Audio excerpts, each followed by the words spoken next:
Listen, I feel like New York, you wake up every day and you got to get after it. And if you don't, it's a city where it's like you don't work, you don't eat, or you don't make it happen. And I guess you don't want that to be your whole life. But I think in these years, that sense of grind, I find it to be really prevalent in this city. What's up, everyone? This is Niyi Adewale, and I am the host of the Ekabo Home Financial Freedom Mastermind group. This group meets every Wednesday at 7 p.m. Eastern, and the members of this group are committed to achieving financial freedom while we're still young enough to actually enjoy it. So in this podcast, you're going to get VIP access to the conversations that we have about different forms of investment and ways to get your dollars working harder for you than you worked to first acquire those dollars.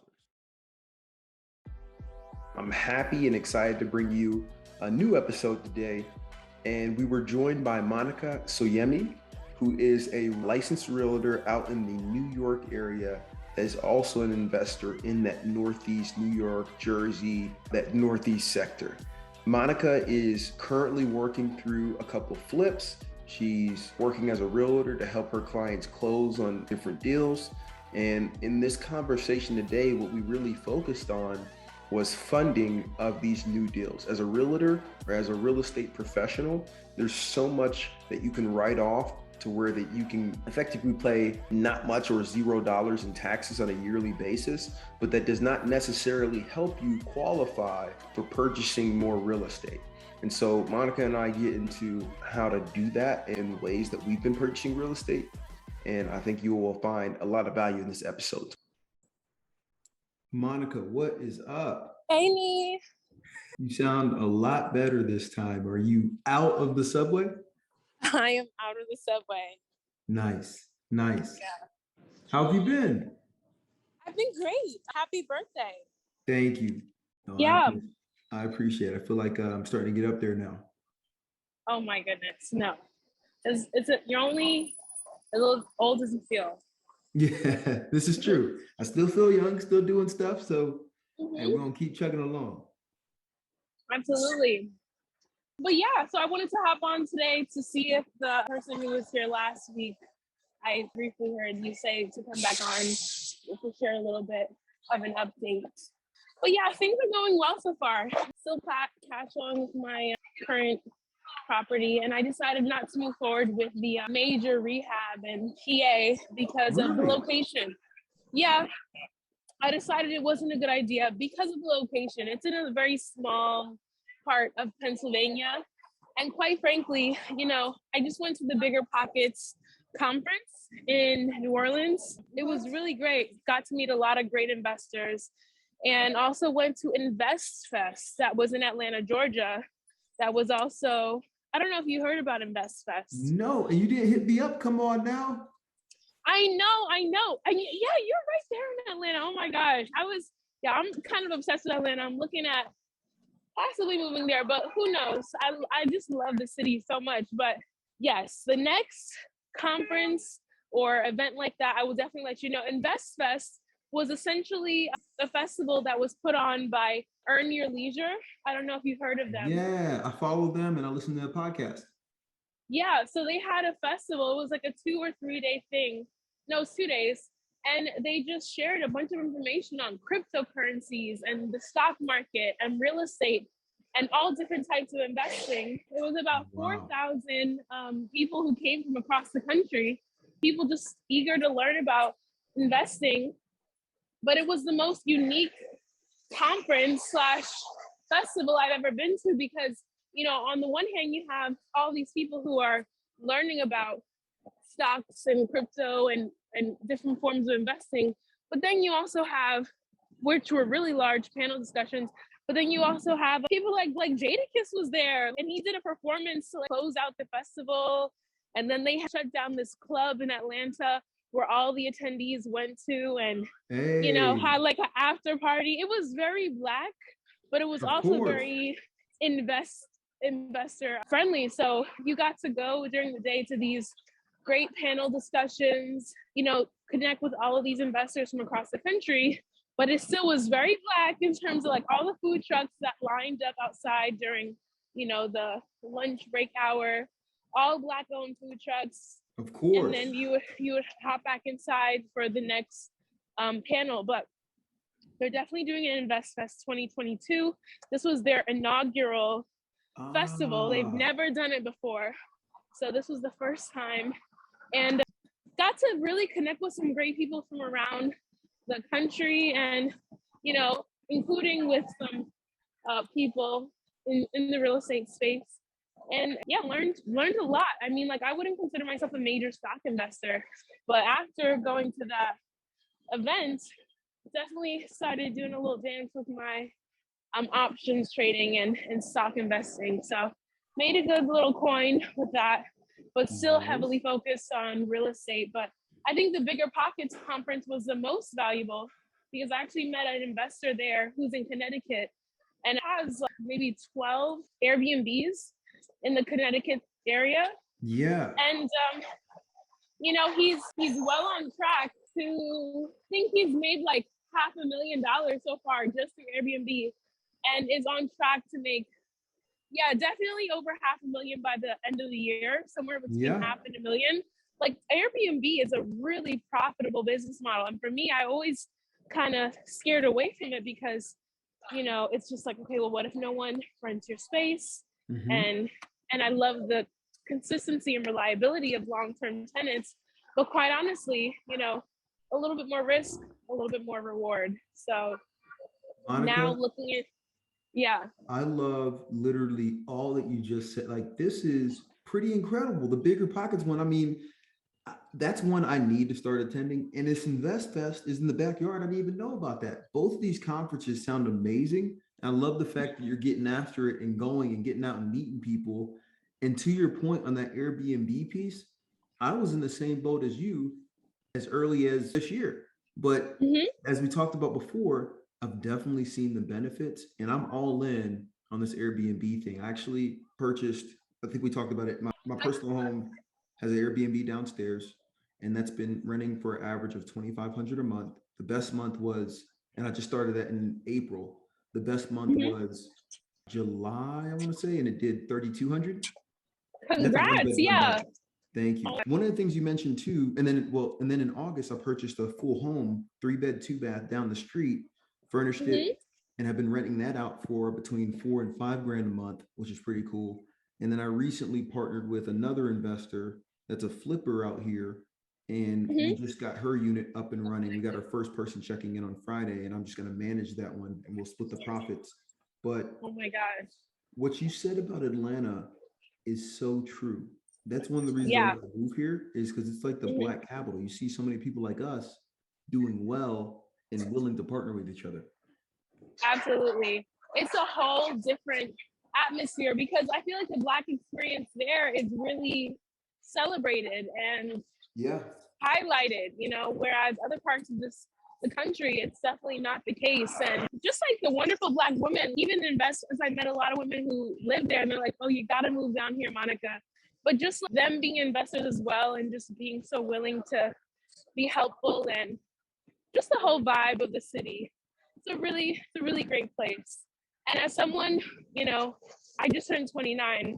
Congrats. And I've lived, thank you. And thank you last month. And as someone who's lived in New York City, like born and raised whole life, you know, we've been there, done that. It's a wonderful city.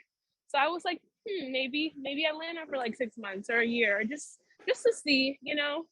We know New York, we know it's good, we know it's great. You know, your whole life. It's all right. You know, New York's all right.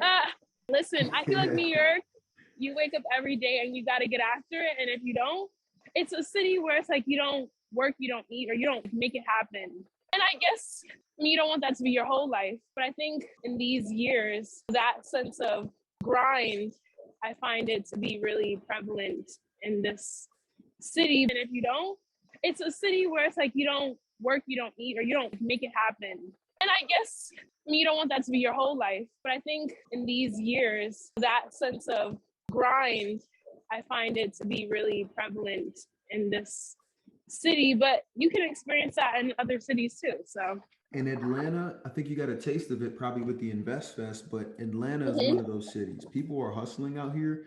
Anybody you Mm-hmm. talk to, even from Uber drivers, they're like, yeah, I'm also a music producer or something. You're like, the people are all doing something else. And it's inspiring. Since I've been out here Mm-hmm. since February, I've already started working with a flipper. I've talked to a bunch of people that invest in like other states and that are Mm-hmm. doing like alternative investments such as the Bitcoins and the stock investing of the world. And it just inspires you to keep moving forward and keep trying to get after it for real.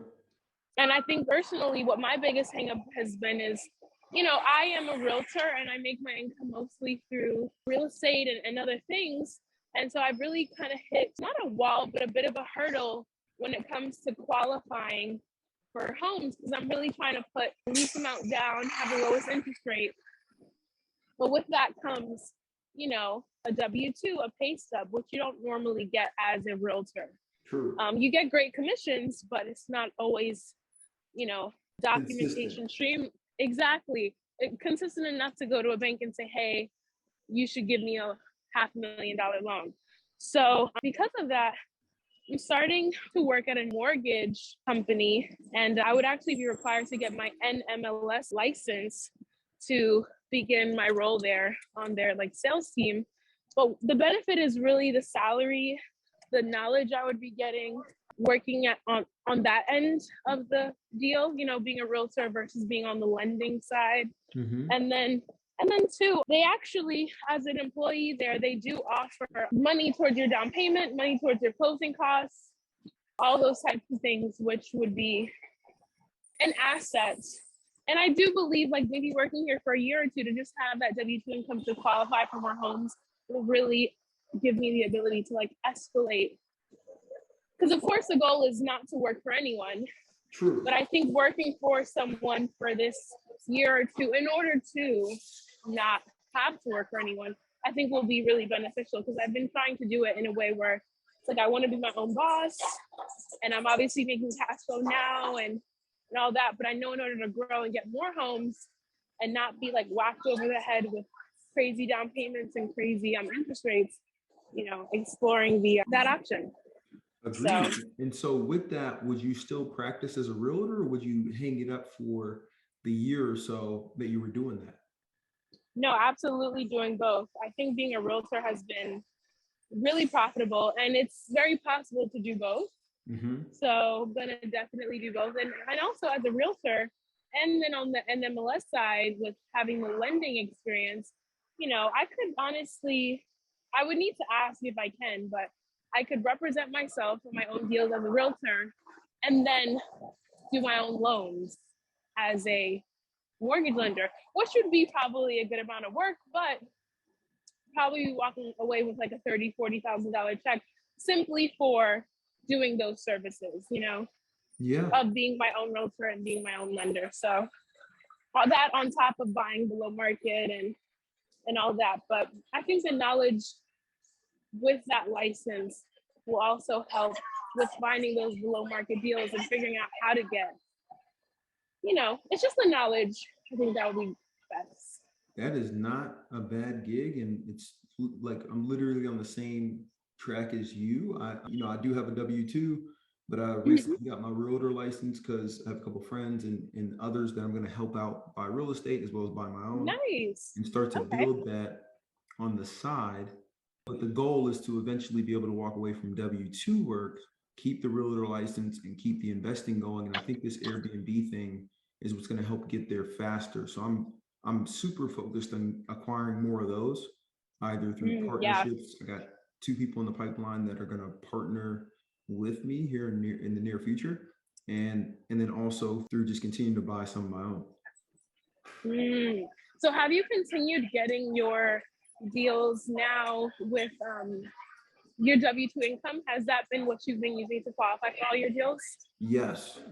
Thankfully, I've been blessed to do well at the company I work for. And so, yes, that's what I've been using to qualify for most of these deals. And then we bought a 12 unit through an LLC out in Kentucky like a couple years ago. But I had to personally guarantee it because that was the first one through that LLC. But now it's been about 3 years. So it should be able to stand on its own from the income standpoint. Yeah, that's perfect. Yeah, because you have like 3 years of tax returns now for your business. Exactly. For that business, I got 3 years of tax returns. And then for the new one that I just created in Atlanta, I don't have that yet. But my personal goal is to have the ability to retire from W-2 by the end of 2024. And so from a realtor perspective, I got some aggressive goals. I want to be able to act as a buying agent or a selling agent on 136 deals by that time, which is a hell of a lot. Hey, come on now. And then I want to continue to expand the portfolio using those commissions to do so, as well as my W-2 and work from there. So it's going to be hectic for the next 2 years getting after it, but it's all going to be worth it. And I want to ramp up the real estate, ramp up the realtor and real estate income and the LLC I have here while I still got the W-2, and then be able to get rid of that when I know I'm fully qualified and those things have a bunch of tax returns with them. Yeah. Now, my next question for you is, with your LLC, one of the hurdles that I'm currently figuring out now is with your LLC, you can of course write everything off. Your trip here, your trip there, your car, so many things can be written off. But what I'm finding is I'll write everything off and then go to the bank to get a loan, and it'll show little to no income. So has that been your experience? Like, what have you, I guess your W-2 income really stands on its own and qualifies you for a lot of these, but That's when it goes in. I haven't had to deal with that yet, but I know what you mean, because that is one of the benefits of doing all this. You can write so much off and have limited taxes. And so I am fortunately have not had to deal with that. And that's partly why I want to build up enough of these B&Bs while I still got the W-2 over the next 2 years, that it won't matter. You know what I mean? You can come in and really use hard money and things of that nature to get some undervalued deals and then refinance out. Yeah. Okay. All right. Makes sense. From a B&B perspective, right? You mentioned you want to get in the game. Are you thinking about, do you have a timeline? Are you thinking about, hey, this year or next year you want to get one going up in the NY Jersey area? Yeah, definitely this year. My biggest hurdle has really been, the W-2 and not having those types of things. So once I start at this new company, I do plan to aggressively just get all the deals. Like, I have a lot of money saved and prepared, and I feel like I want to get like 3 or 4 homes back to back. Of course, if my income will support it.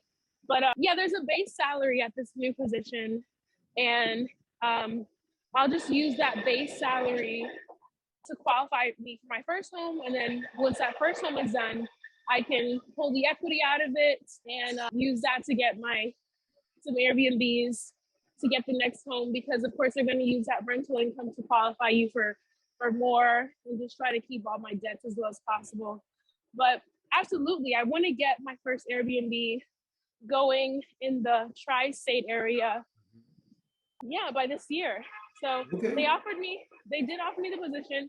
It starts in December though, so I could only start using that income and doing this whole process with that W-2 starting in December. If you have an accepted offer letter, I've done this in the past, they may let you get started a little sooner, because it's going to take a while to close anyway.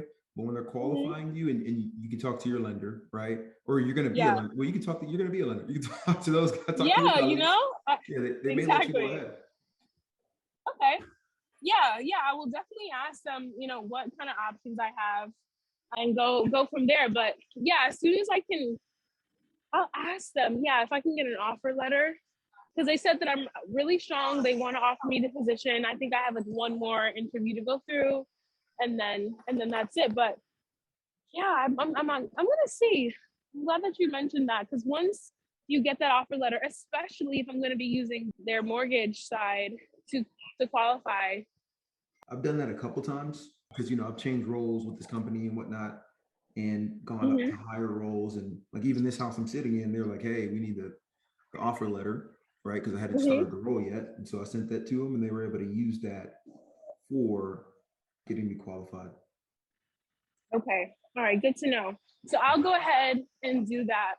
Once they offer me the position officially, I'll ask for a letter and then start getting that ball rolling. Because I would love to buy a house today or tomorrow and represent myself as a realtor here because I've seen some below market opportunities here. Mm-hmm. But just being able to pull the trigger, because I'm like, even if I got hard money and, renovated it and got to that good ratio of 70/30, etc., it would be a matter of the refi. And I guess, yeah, you could possibly get hard money and then refinance it into a commercial loan with your business.